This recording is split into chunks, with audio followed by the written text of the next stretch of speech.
Hi everybody, Bill Whittle here with my close friend, and I mean close friend. You know, we got a tight frame to fit in here.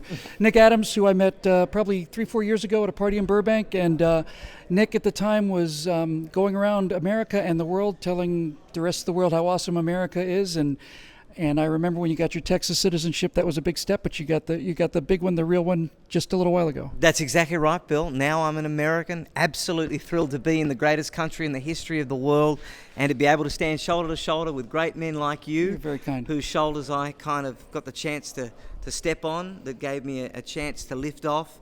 And I'm loving being here, and it's a real treat to be here with you in the capital, not just of America, but the entire world. Yeah, that's right. You're just another one of those Americans that was born overseas. You know, it just took you a little while to find your way home. Well, they say, Bill, that you don't live in America. America lives in you. I have never heard that before. Well, it's terrific. That's my line. I'm sticking with it. Okay, it's awesome. It's fantastic. So, Nick, we did, I think this is kind of interesting news. Not too long ago, you came over to our studio in Sherman Oaks, and we did a couple of green screen videos for you and your organization, and you took them out and you worked on them, and they were great. And then what happened?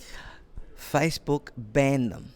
Facebook banned an immigration video, Bill, that you know and you saw and you've seen, very benign, simply saying that America is the greatest country in the history of the world and why it's really important to keep America as strong as possible, and explaining why I came to America. But benign is not the word. They were just... When I heard that Facebook had pulled them, I was really, really surprised. It seems to me that I say something more inflammatory than that pretty much every 3 or 4 minutes. I know. Well, look, we got an apology from Facebook. Oh, did you? We did. We got a direct apology from Facebook. That's and good. They're making pledges to make amends. So we're waiting to see exactly what form that's going to take. But it was very sad because right when the video was taking off, Yeah, it they just cut the momentum. legs just got taken out. That's brutal. Well, why don't you tell us about the organization that you did your video for? Well, the organisation is FLAG, the Foundation for Liberty and American Greatness, and it's the only organised cultural fighting force against anti-Americanism in the world. So basically, Bill, we make the case for American exceptionalism. We go into elementary, middle and high schools, talking to kids about what makes America special, what makes America different, why the Constitution is the best political document ever written, what the world would be like today had it not been for American leadership in the 20th century, what the world would be like in the future if there was no America, what all the United States has given the world and why it's been an unparalleled force for good in this world. I couldn't agree more. And, we're sitting here in the nation's capital right now. I mean, behind us is a bit of a hotel room, but out there through the window, the sun's going down, and this is Washington, D.C., and it's like you said, it's not just the spindle of America, it's the spindle of the entire world. Lately, Nick, with the Obama administration, I was thinking they should have renamed the place Arnoldville after Benedict Arnold, because George Washington was a great man, and some of the things that have come out of this city for the last 8 years were pretty shocking. Do you think that, I mean, we all think that obviously the election of Trump was a break. Do you think he'll be able to overcome this institutionalized resistance on the part of the immortal bureaucrats and the so-called deep state? Well, Bill, look, it's definitely a mammoth task that lies before him and the American people, and we've definitely got to play our part. I mean, I want some offense. I'm kind of sick of playing defense. I'm with you. I've been playing defense for 8 years. I've been firing a rear guard, just shooting pot shots over my shoulder to slow him down. Exactly. And I know that the tendency now is to say, well, the political winds are at our back and we should bask in the glow of victory, and I couldn't disagree more. This is the time to storm the gates of the left. This is the time to fight the ideological war. Couldn't agree more. Did you expect this kind of pushback? Did you expect the left to have this kind of hysterical reaction, or do you think it's going to get worse? Well, Bill, look, I've had many mentors growing up, doing lots of reading. You were one of them. That's very good. David Horowitz is another. And it's very clear that the left strategies and the left tactics have never really changed. This is what they do. And having been a student of the left, I did expect this kind of orchestrated protests and all the kind of stuff that we're witnessing at the moment. But what I think is really incredible is that we're seeing a president who I don't think their playbook matches. No, that's why he was elected, and that's why he's being so successful, because he doesn't care. Exactly. He doesn't care. And I was trying to think about how do I describe what Trump is doing or has done, and I realized he's reached kind of a saturation, Nick. Yeah. In other words, every single bad thing that could possibly be said about a human being's been said about him. And so where do you go from there? If you throw mud on a bridal dress, it's, oh my God. But if you throw mud on a mud wrestler, who cares?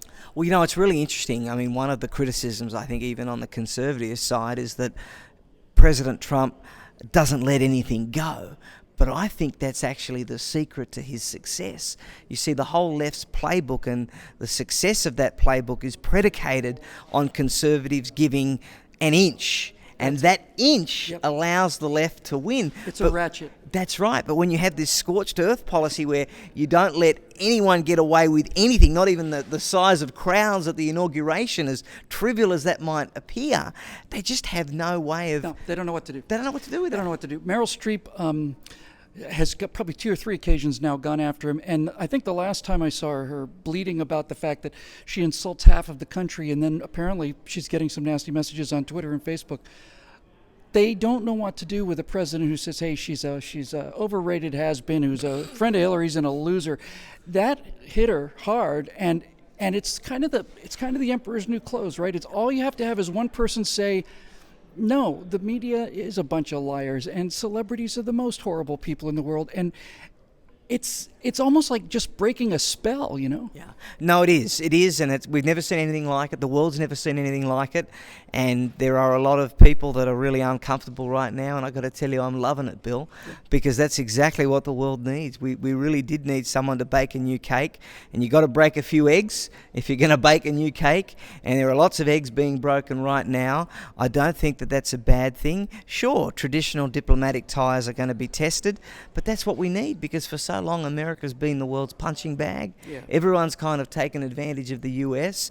The US has kind of had this self-loathing ethos indoctrinated into it, and so it's never been willing to stand up for itself. And now all of a sudden we've got someone that's saying, hold on a second, we're going to put Americans first, we're going to put America first, and if you don't like it, well, stiff. Pound sand. Exactly. When he said that during the inauguration speech, when he said we're going to put America first, this is on the world stage for the inauguration, I actually gasped almost.